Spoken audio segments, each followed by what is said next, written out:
Hi, I'm Ashley with National Camera Exchange, and we're here on our photographer's road trip where we've seen a ton of wildlife. So we thought, what better than to stop and give a little wildlife tips and tricks for everyone who's watching.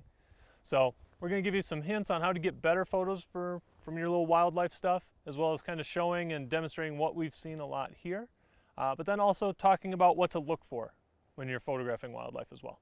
So first off, the things that you're going to need, you're going to need a bigger telephoto lens, something that's like a 300 to 600 millimeter. The more magnification you can get, the better, really. Something like a 300 millimeter is great if you're photographing larger mammals like bison and things like that. Something in more of like the 400 range for the smaller things like the pronghorns and the sheep. And then really you're going to want something 500 to 600 millimeter if you're going to photograph some of the birds and things like that that are out here. There's not a whole lot of like lizards or amphibians or anything out here, but typically a macro works really good for those if you are more into photographing that. All right, so let's talk about some of the settings that we have to make on the camera. The biggest thing is going to be probably putting the camera into aperture priority so we can control that depth of field. This is really crucial because as we're using bigger and bigger telephoto lenses, that depth of field shrinks way down. So we're going to want to aim for a 5.6 aperture at our smallest, but probably somewhere between a 5.6 and an f8. Next thing will be our shutter speeds. We're going to want our shutter speed to be probably in the neighborhood of about a 500th of a second or faster. The main reason is the animals move around quite a bit and we don't want any blur there. So we're going to try and set that to freeze them in action if we can. And the way I'm going to control that shutter speed is by controlling my ISO. So as my shutter speed needs to come up and get faster, I'm just going to boost that ISO.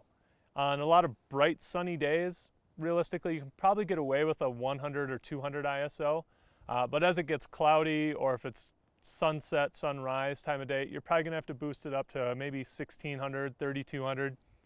It's not that big of a deal anymore because a lot of the cameras are so good at high ISO that you don't get a lot of noise, so might as well take advantage of it.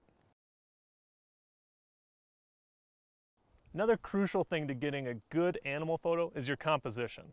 So you don't want to have the animal tiny and in the middle of the frame. You want to give it space to move throughout the frame. So trying to place it on either one of the side thirds and having it look into your frame is going to make a more interesting image. The way you're going to kind of achieve this is you actually want to set your autofocus point to a single point that allows you to move your autofocus point to one side of the frame or the other. That way you can focus and keep right with the animal. You don't have to try and recompose after every single shot. All right, so some tips for getting better images of wildlife. Really, it does pay to be patient.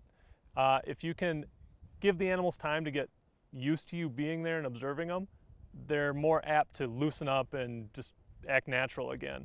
But normally when you first roll up, they're on kind of high alert. Sometimes they're actually just going to lay there and hope you go away.